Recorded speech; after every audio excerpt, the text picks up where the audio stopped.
Salut à tous, on se retrouve aujourd'hui pour un nouvel épisode d'ActuOM. On va faire un petit point sur l'actu mercato du club, qui certes est bien sûr un peu endormi entre les périodes de transfert, c'est normal, mais de temps en temps il y a quelques infos qui sortent, et aujourd'hui on va parler de tout ça. Je vous invite à me suivre comme toujours sur mes réseaux sociaux, je suis actif sur Twitter et sur Insta, on a ouvert un compte Facebook depuis peu, n'hésitez pas à aller le suivre. Je vous invite également à rejoindre le Discord pour ceux qui veulent discuter de l'OM avec d'autres supporters. Cette vidéo est sponsorisée par OneFootball, l'appli numéro 1 sur le foot, qui vous permet justement de suivre l'actualité du foot quasiment en temps réel. Une appli totalement gratuite qui est disponible sur Android et iOS. L'appli vient d'ailleurs d'être mise à jour récemment avec des nouveaux coloris. Ce qui est intéressant pour des passionnés de l'OM comme nous, c'est qu'on peut personnaliser l'application en choisissant l'OM comme notre club favori, ce qui permet d'avoir un feed et des notifications qui sont axées justement sur notre club préféré. Pour l'OM, vous avez par exemple accès à des statistiques, au classement des compétitions, à la liste complète de l'effectif avec même les jeunes joueurs qui viennent de signer pro. Pour les fans de Mercato, vous avez accès à un onglet transfert qui récapitule les transferts conclus, mais aussi les rumeurs évoquées. Le lien de téléchargement est en description, n'hésitez pas à aller télécharger l'appli, je suis sûr que ça va vous plaire. Comme d'habitude, c'est la coutume dans les actus OM, pensez-vous qu'une arrivée d'Arturo Vidal en tant qu'agent libre serait une bonne idée, notamment pour amener de l'expérience, ou alors est-ce que vous jugez que le joueur est un peu trop proche de la fin de carrière? J'attends votre avis en commentaire. On entre directement dans le vif du sujet avec quelques petites nouvelles par rapport à Nemanja Radonjic, prêté avec option d'achat quasi obligatoire, il devrait être un joueur du Benfica une fois un certain nombre de matchs disputés. Pour le moment, on peut pas dire qu'il a totalement convaincu non plus, seulement 4 matchs au compteur pour un but en coupe hier soir justement contre Guimarães. Il a quand même marqué des points en entrant en jeu contre Vizela et en étant à l'origine du but de la victoire. L'argent de Radonjic a pu s'exprimer un petit peu sur l'état d'esprit de l'ailier serbe.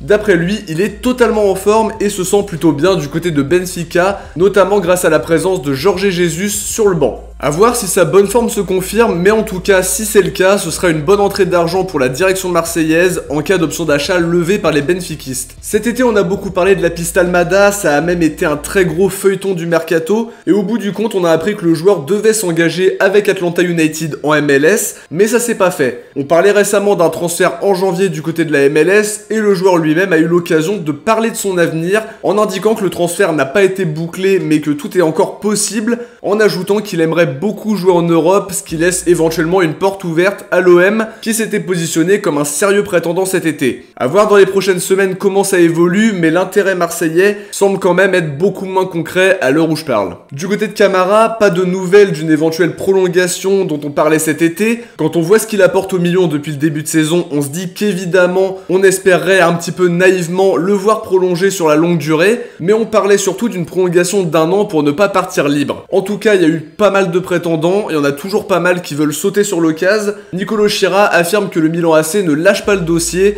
étant donné que Kessié n'a pas prolongé. Newcastle reste dans la course avec un gros projet qui va se lancer, et recruter un joueur prometteur, ce serait quand même une piste à explorer pour eux. Wolverhampton a tenté sans que Camara soit vraiment emballé. De leur côté, Firares parle aussi d'un intérêt de Manchester United, qui apprécie le joueur pour son profil de défenseur central. On a aussi en Allemagne Leipzig qui ferait aussi partie des intéressés, un projet qui pourrait plaire aux minots parce qu'ils jouent l'Europe régulièrement et qu'ils sont connus pour lancer des jeunes avec pas mal de succès. Un dossier en tout cas tendu pour la direction qu'on devrait suivre une bonne partie de la saison en espérant un dénouement positif pour l'OM. Du côté de l'Italie, l'OM serait surveillé par les instances d'après le Corriere dello Sport. La Covisoc aurait en ligne de mire, parmi de nombreux autres transferts je vous rassure, le transfert Marley Ake Franco Tombia au mercato d'hiver dernier. On avait appris que l'OM et la Juve avaient évalué les transferts à hauteur de 8 millions d'euros chacun, et l'instance italienne se poserait des questions sur l'opération qui paraît controversée, tout en sachant que les deux clubs ne jouent pas avec l'équipe première dans chacun de leurs nouveaux clubs,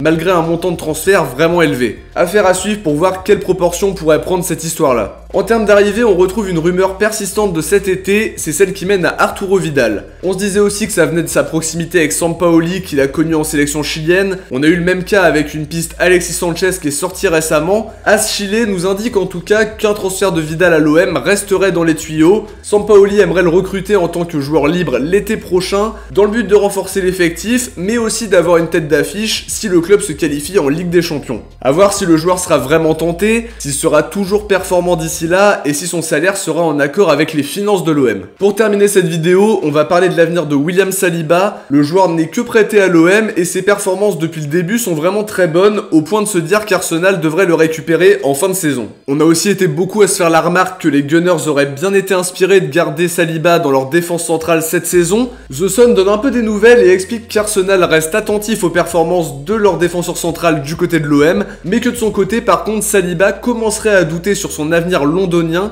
et qui serait même prêt à forcer son départ définitif à l'OM en fin de saison, un club où pour le moment il s'y plaît. Par contre évidemment ça risque quand même d'être cher de l'acheter définitivement, affaire à suivre, mais conserver Saliba serait une très bonne nouvelle, lui qui apporte beaucoup de qualité. Voilà pour les dernières infos sur l'OM les amis, on arrive à la fin de cette vidéo, j'espère que ça vous a plu, si c'est le cas n'oubliez pas de liker, de commenter, de partager et bien sûr de vous abonner pour ne rien louper. On se retrouve très vite pour une prochaine vidéo, ciao, portez-vous bien et surtout allez l'OM.